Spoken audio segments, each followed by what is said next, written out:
Please like and subscribe my YouTube channel Josna Classes.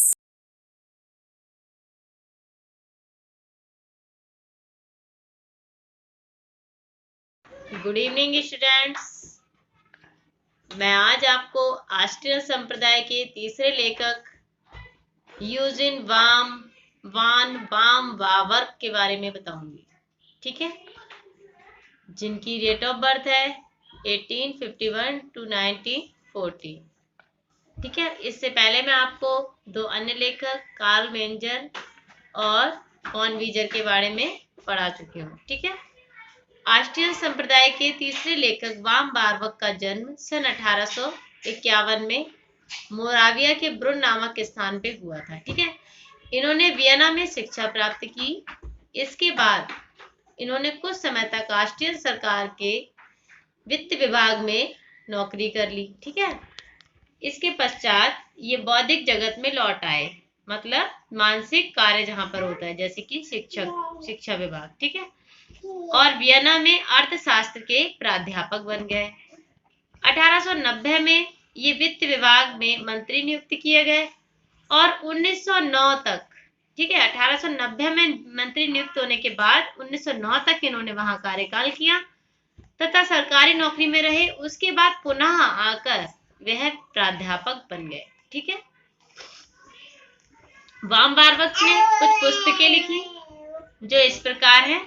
Number 1, history and critic of theories of interest 1884। ठीक है, और number दूसरी पुस्तक है the positive theory of capital 1889। तीसरी book है इनकी outlines of theory of commodity value 1886।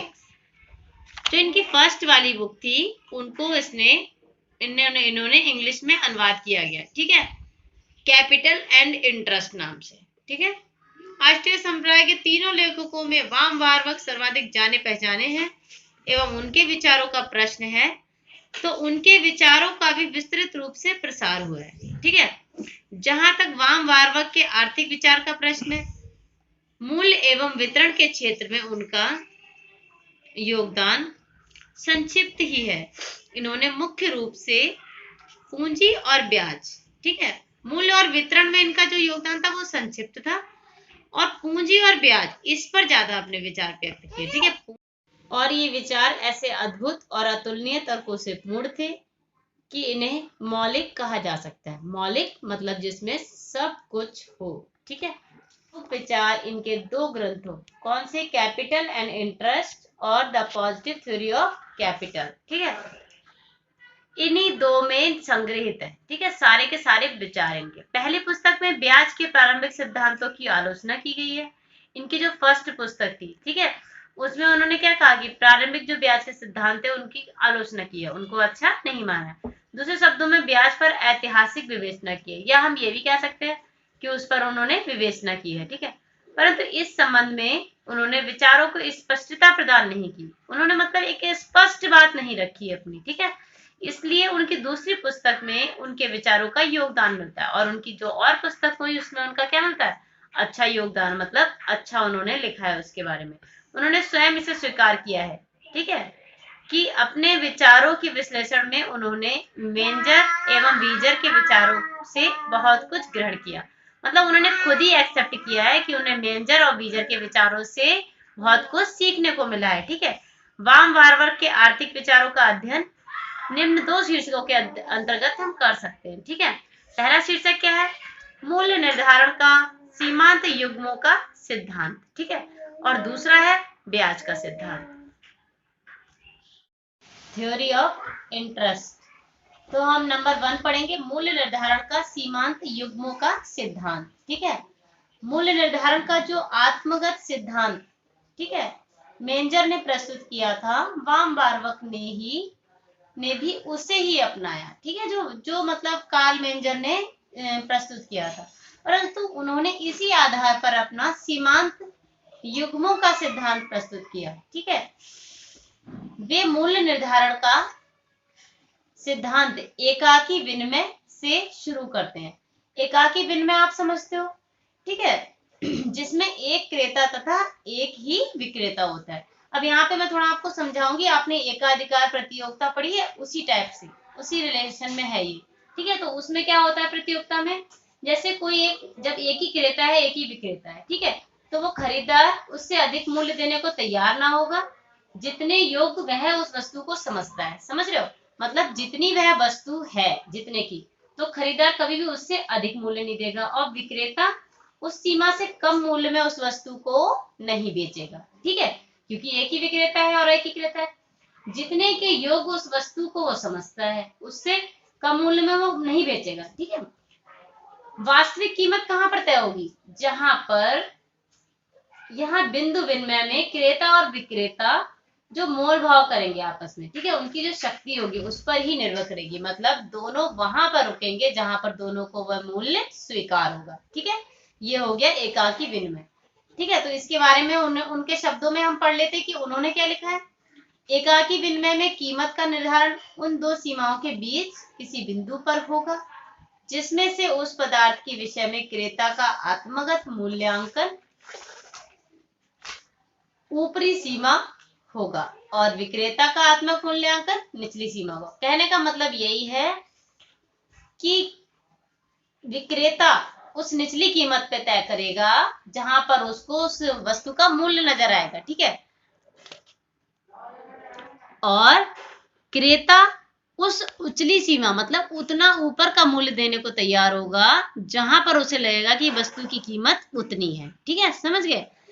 आगे चलकर वाम बारवक उस मूल्य की विवेचना करते हैं। ठीक है, जिसमें केवल एक पक्षीय अर्थात क्रेताओं में ही प्रतियोगिता होगी। ठीक है, खाली खरीदने वालों में ही प्रतियोगिता होगी। ठीक है, इस स्थिति में सबसे समर्थ प्रतियोगी अर्थात वह क्रेता मतलब वह खरीदार जो होता है उसको क्रेता कहते हैं और बेचने वाले को विक्रेता। ठीक है, जो सबसे अधिक कीमत देने को तैयार होगा वस्तु खरीदने में सफल होगा। अब यहाँ पे क्या होता है, जैसे बोली लगती है किसी वस्तु की, आपने सुना होगा, तो सबसे मैक्सिमम जो वैल्यू देता है, सबसे मैक्सिमम जो रेट लगाता है उसी को वस्तु मिलती है, और यह कीमत असफल प्रतियोगिता में अधिक समर्थ प्रतियोगी के मूल्यांकन के बीच में निश्चित होगी। ठीक है, अर्थात वस्तु को खरीदने के लिए अधिकतम मूल्य देने वाले को उस सीमा से आगे जाना होगा जो उसके पहले तक सबसे ऊंची कीमत लगाने वाले ने नियत कर दी है। जैसे सपोज किसी वस्तु की कीमत 5,000 किसी ने नियत कर दी है, बहुत सारे लोग से ऊपर 5,000 नियत है, तो किसी को वो खरीदनी है जिसको पसंद आ गई, तो 5,000 से ऊपर पैसे देगा तभी उसको मिलेगा। मतलब जो पहले से नियत कीमत थी उससे कम में नहीं मिलेगा उसको वस्तु कम मिलेगी जब उस 5,000 से वो ज्यादा कीमत लगाएगा। ठीक है, वाम बारवर्क के इस विश्लेषण पर चुटकी लेते हुए, चुटकी मतलब मजाक करते हुए, ठीक है, प्रोफेसर ग्रे कहते हैं, प्रोफेसर ग्रे क्या कहते हैं, यह सब कुछ ऐसा तथ्य है जिसके उद्घाटन के लिए किसी ऑस्ट्रियन को श्रम करने की आवश्यकता ही नहीं थी। समझ रहे हो, मतलब ऐसा तथ्य मतलब इस ऐसी वाक्य है जिसमें किसी भी ऑस्ट्रियन को श्रम करने की मतलब जो भी मेहनत करने की आवश्यकता ही नहीं थी। किसी चीज का उद्घाटन करना था, मतलब कोई ऐसी फालतू की चीज है, आप ये कह सकते हो। ठीक है, जिसमें कोई भी श्रम की आवश्यकता नहीं थी। मूल्य में सीमांत युग्मों के विश्लेषण का विचार उस समय सामने आता है जब वे उभय पक्षीय प्रतियोगिताओं के बारे में विचार करते हैं। ठीक है, उभय पक्षीय मतलब अलग से। ठीक है, अर्थात क्रेताओं और विक्रेताओं दोनों में प्रतियोगिता होती है। ठीक है, मतलब खरीदार और दुकानदार। ठीक है, क्रेता खरीदार, विक्रेता दुकानदार। ठीक है, प्रत्येक क्रेता एवं विक्रेता का बाजार में क्रमशः एक समान वस्तुओं को क्रय करने एवं विक्रय करने के लिए आते हैं। ठीक है, कोई भी क्रेता और विक्रेता, जैसे मार्केट में एक ही जैसी बहुत सारी चीजें नजर आती होंगी आपको। ठीक है, परंतु प्रत्येक क्रेता एवं विक्रेता का वस्तु अलग अलग मूल्यांकन होता है, लेकिन हर क्रेता और विक्रेता की वस्तु का क्या होता है, अलग अलग मूल्यांकन हो जाता है।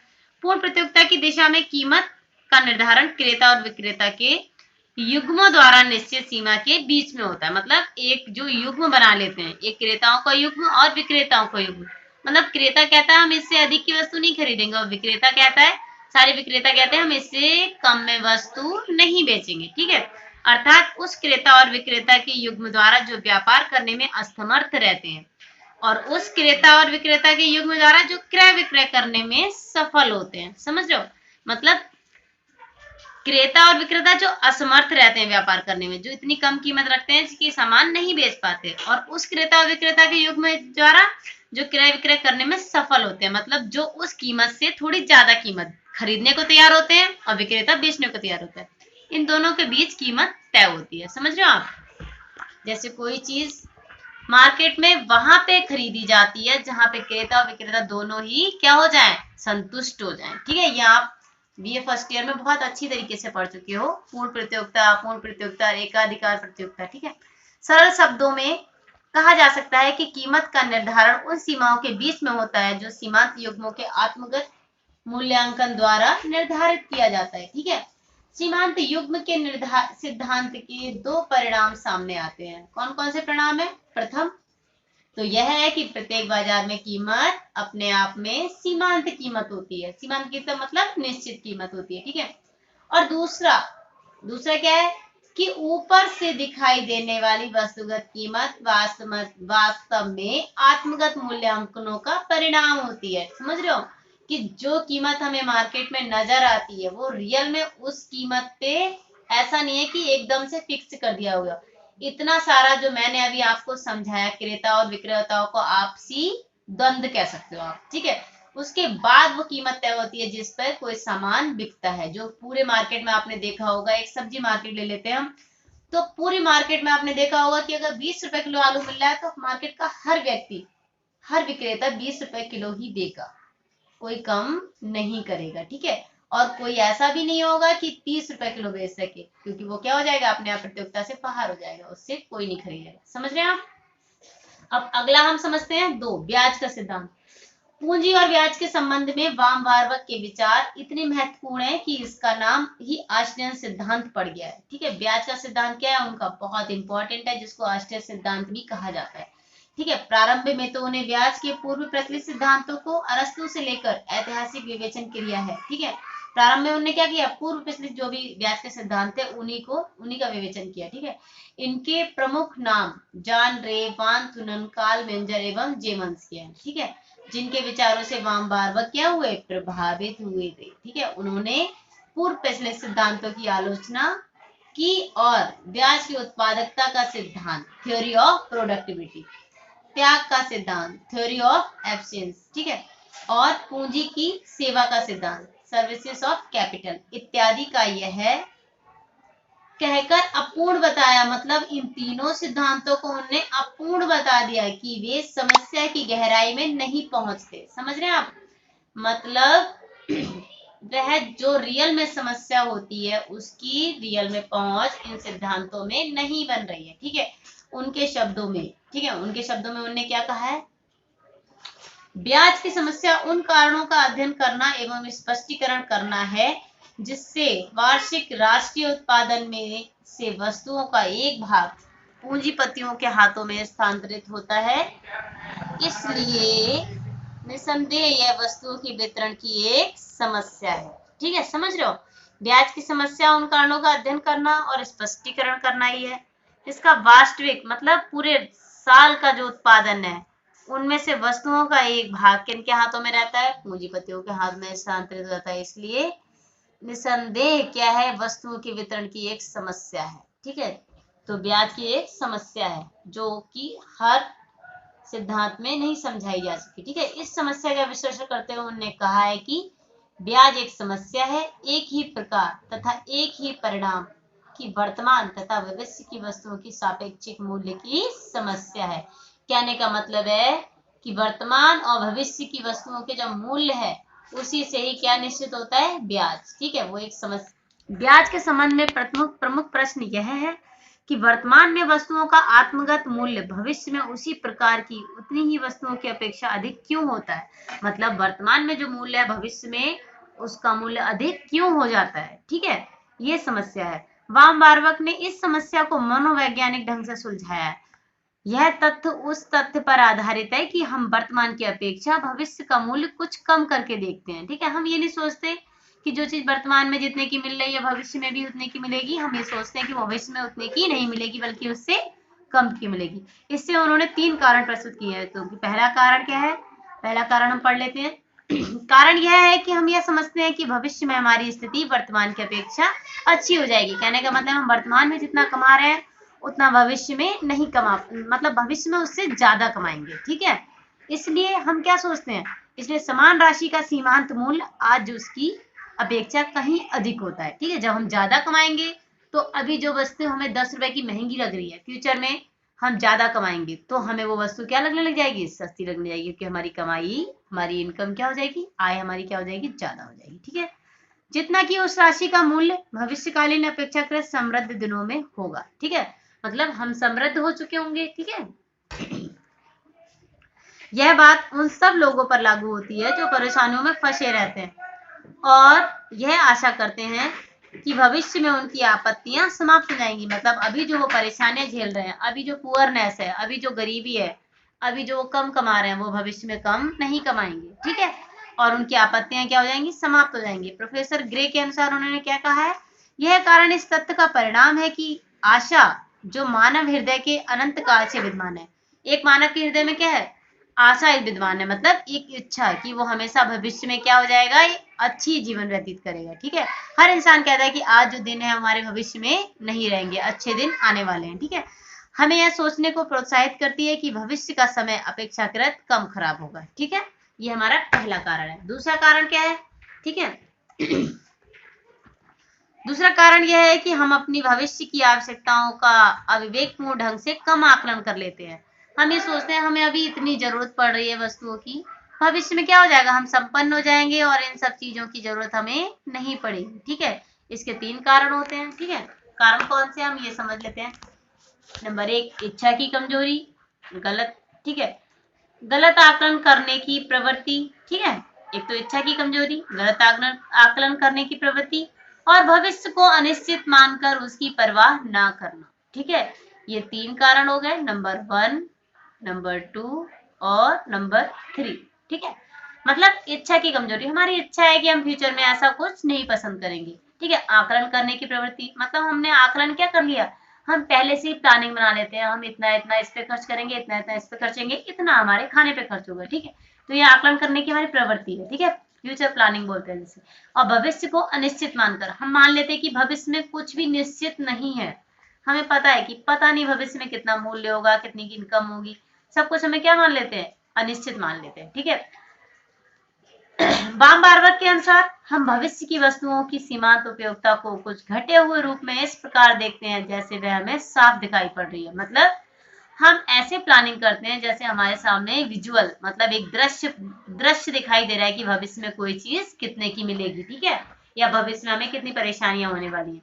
जैसे हम सेविंग्स करते हैं अपनी, किसके लिए करते हैं, भविष्य के लिए करते हैं। हमें भविष्य में, हम कहते हैं हमें आवश्यकता पड़ेगी भविष्य में, हमने क्या देख लिया कि हमें आवश्यकता पड़ेगी, जरूरी भी नहीं है, क्या पता हमारी सेविंग्स ही रह जाए, हमें किसी चीज की आवश्यकता ना पड़े। ठीक है, तीसरा कारण क्या है, तीसरा कारण क्या है, विवादास्पद है, मतलब उसमें विवाद है कि वो सही भी हो सकता है और नहीं भी, जिसका संबंध चक्रदार अधिक समय लेने वाली उत्पादन की उस विधि से है जिसके कारण भविष्य की वस्तुओं की तुलना में वर्तमान की वस्तुओं में तकनीकी श्रेष्ठता होती है। ठीक है, हम भविष्य की तुलना में क्या सोचते हैं कि वर्तमान में वस्तु क्या है, अच्छी है तकनीकी रूप से। ठीक है, विवेकपूर्ण ढंग से चुनी गई पूंजीवादी प्रक्रिया द्वारा सीधी साधनहीन उत्पादन प्रणाली की अपेक्षा अधिक उत्पादन किया जा सकता है। ठीक है, उत्पादन की लंबी पद्धतियों के फलस्वरूप अधिक माल तैयार होता है। ठीक है, इसलिए भविष्य की वस्तुओं की तुलना में तकनीकी दृष्टि से वर्तमान की वस्तुएं अधिक ग्राह्य होती है। कहने का मतलब है कि भविष्य में क्या हो जाएगा, सब कुछ टेक्निकल हो जाएगा, तो अभी वर्तमान की चीजें क्या है, ज्यादा इंपॉर्टेंट है, हाथ की बनी हुई वस्तुओं को ज्यादा ग्रहण किया जाता है। ठीक है, क्योंकि उनके कारण पूंजीपति के उत्पादन की चक्रदार विधि, राउंड अबाउट मेथड्स का लाभ उठाने का अवसर मिलता है। ठीक है, मैंने आपको जब वीजर के बारे में बताया था तब बताया था चक्रदार विधि के बारे में। ठीक है, इसके अनुसार उत्पादन की चक्रदार विधि अधिक उपजाऊ होती है और उसमें पूंजी की आवश्यकता होती है, लेकिन पूंजी के लिए समय की आवश्यकता होती है, जिसमें मध्यम वर्गीय वस्तुएं जो पूंजी का निर्माण करती हैं कि उपभोग वस्तुओं में रूपांतरित किया जा सके। ठीक है, कहने का मतलब है कि चक्रदार विधि में क्या होता है, पूंजी की आवश्यकता होती है अधिक से अधिक। ठीक है, पूंजी के लिए समय की आवश्यकता, पूंजी के निर्माण का अर्थ सदैव होता है वर्तमान उपभोग को स्थगित करना। ठीक है, जो वर्तमान का हमारा उपभोग है उसको स्थगित कर देना। अर्थात इसी समय विलंब के कारण ब्याज का उदय होता है। जब यहाँ पर देर होती है तो किसका उदय हो जाता है? ब्याज का। ठीक है, यह जानना भी जरूरी है कि उत्पादन प्रणाली को लंबी एवं चक्रदार बनाने के लिए बचत की आवश्यकता होती है। ठीक है, जब हमारे पास सेविंग्स होगी तभी हम उत्पादन प्रणाली को क्या बना सकेंगे? क्या कहते हैं? चक्रदार और लंबी। ठीक है, उपयुक्त 3 कारणों के द्वारा बार्बक ने यह स्पष्ट किया है कि बचत को प्रोत्साहित करने के लिए ब्याज का भुगतान किया जाना भी जरूरी है। ठीक है, परंतु ये कारण इस बात का उत्तर नहीं देते हैं कि ब्याज का भुगतान किस प्रकार किया जाना चाहिए। केवल उन्होंने अस्पष्ट स्वर में उत्तर दिया है कि पूंजी के स्थगित उत्पादन में ब्याज का भुगतान किया जा सकता है। ठीक है, इसमें विवाद की इसलिए ज्यादा गुंजाइश नहीं है क्योंकि उन्होंने अपने तीसरे कारण के संदर्भ में उत्पादकता का सिद्धांत स्वीकार किया है। ठीक है, और इसे समय अधिमान के साथ संबंधित किया जा सकता है। ठीक है, आलोचना क्या है इस सिद्धांत की? देखो, इसमें ब्याज का यही कहा गया है कि मतलब हमारे पास बचत तभी होगी। ठीक है, बचत जब होगी तभी हम अपनी क्या करेंगे? उत्पादन प्रणाली को लंबी बना सकते हैं। ठीक है, और जो हमारी बचत को क्या करेगा? प्रोत्साहित करेगा। ठीक है, कहने का मतलब ये है। इसकी कुछ आलोचनाएं भी हैं। ठीक है, यह सिद्धांत बचत के बारे में था, जो आई होप आपको समझ आ गया होगा। अब इसकी हम आलोचना पढ़ लेते हैं। थोड़ी सी आलोचना है, शायद ज्यादा नहीं है, ताकि आप इसको ये ना समझे कि यह सिद्धांत गलत था। ठीक है, ब्याज के संबंध में जहां बार्बक के योगदान एवं आलोचना का प्रश्न है, रॉबर्ट लेका-चमेन का कथन है इस संदर्भ में उल्लेखनीय है कि ब्याज का प्रशंसनीय एवं स्वीकार्य सिद्धांत निर्मित करने में और पूंजीवादी धारणा को स्पष्ट करने के क्षेत्र में किसी भी आलोचक को बार्बक की उपलब्धि को मद्देनजर नहीं करना चाहिए। मतलब उनकी आलोचना करने से पहले उनकी पूंजीवादी धारणा को स्पष्ट करना, जो उन्होंने स्पष्ट किया है उसको मद्देनजर नहीं करना चाहिए। मतलब उसको नजरअंदाज नहीं करना चाहिए। उसके अनुसार एक आंग्ल पाठक को ऑस्ट्रियन लेखक का ढंग प्रभावित नहीं करता, लेकिन इसी कारण ऑस्ट्रियन उपलब्धि का मूल्यांकन कम नहीं किया जा सकता। ठीक है, थैंक यू।